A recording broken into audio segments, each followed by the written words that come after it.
Hi, I'm Johnny. This is Johnny Likes, the show where I talk about movies that I like. Today I'm talking about a thriller from 1993. Today, Johnny likes California. You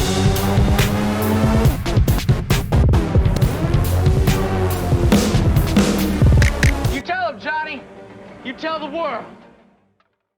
Yuppie couple David Duchovny and Michelle Forbes take out a want ad looking for road trip buddies for a serial killer research trip that's going to end up in good old California. Brad Pitt and Juliette Lewis play a trailer trash couple who answer the call. Initially, the couples mix like oil and water, but as the trip goes on, they find that they have more in common than they first thought. Also, Brad Pitt kills people. I remember really liking this movie when I saw it way back in the 90s, and I recently picked it up on DVD, and I thought I would find out how well it held up. The answer is, it half does.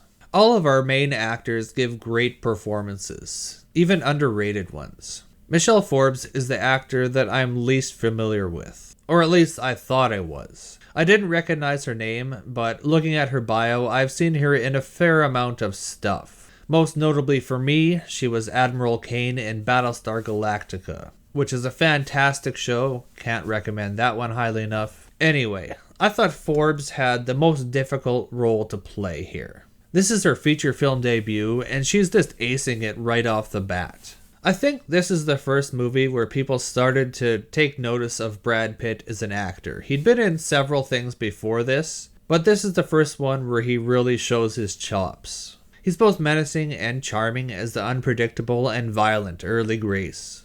It's a tough balance to pull off, and he does a fine job walking the line between misunderstood, likable, good old boy and violent psychopath. David Duchovny plays a mixture of his role in The X-Files with his role in The Red Shoe Diaries. During the beginning of the film, it felt very much like an episode of The X-Files in the way that it was shot and the locations that they used. But they mixed it with the narration style from Red Shoe Diaries, which gave me weird flashbacks from the 90s. But once I got on the road, the film changes tone and it becomes something all of its own. And last but not least, we have Juliette Lewis as the naive, loyal, and damaged girlfriend to Brad Pitt. The character. Apparently they were dating in real life, beside the point. It's a role that she's played several variations on over the years, and she's very good at it. And she's just great in this. No really other adjectives needed, she's great. And while we're talking about Juliette Lewis, I couldn't help but notice the similarities between this and another film that she was in, with a lot of similar themes. I'm talking about Natural Born Killers. Lewis is a trailer park girl with an abusive past in both films. In Natural Born Killers, she was also violent. In this one, not so much. In both films, there's a third party trying to document the violence of her boyfriend/her. In this one, it's Duchovny. In Natural Born Killers, it was Robert Downey Jr.'s character. In both films, those men end up committing acts of violence in order to get closer to the story that they don't really understand. And both films take place on road trips across the United States. There could be more similarities between the two films, but these are just the surface level ones that I noticed. I found that stories overlap so much that I found it almost like a film school assignment, where you're given the rough structure, and these two different filmmakers came up with ultimately two very differently styled and toned films, but they touched upon a lot of the same subject matter. So I really like the premise of this movie. A writer researching serial killers actually meets a killer.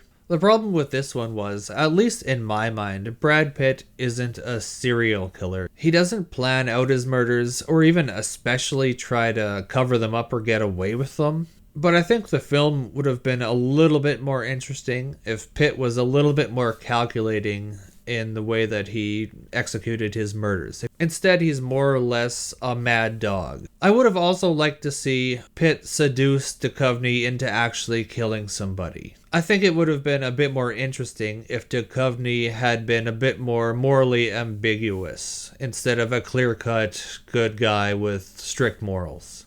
It'd been a long time since I've seen the movie and I kind of knew the outline of it, but it still never threw me any real curveballs. I realized about halfway through the movie where it was going, or where I thought it was going, And I didn't know the specifics, but I did know the destination, if that makes sense. And it didn't disappoint. It hit all the beats that I kind of thought it would. And I remembered this story being a bit more tense and surprising. That was 30 years ago, but since then, it might have lost a bit of its shock value or edginess, whatever you want to call it. I thought they could have played around with the couple dynamics a bit more. You could have had Forbes be attracted sexually to either Pitt or Lewis, or both. Or to have her be seduced by the romanticized idea of violence. Something along those lines. Or you could have had Duchovny be attracted to Pitt. Or just have a straight up group orgy. They could have played around with that a little bit more, and I thought it would have made the second and third acts a bit more interesting.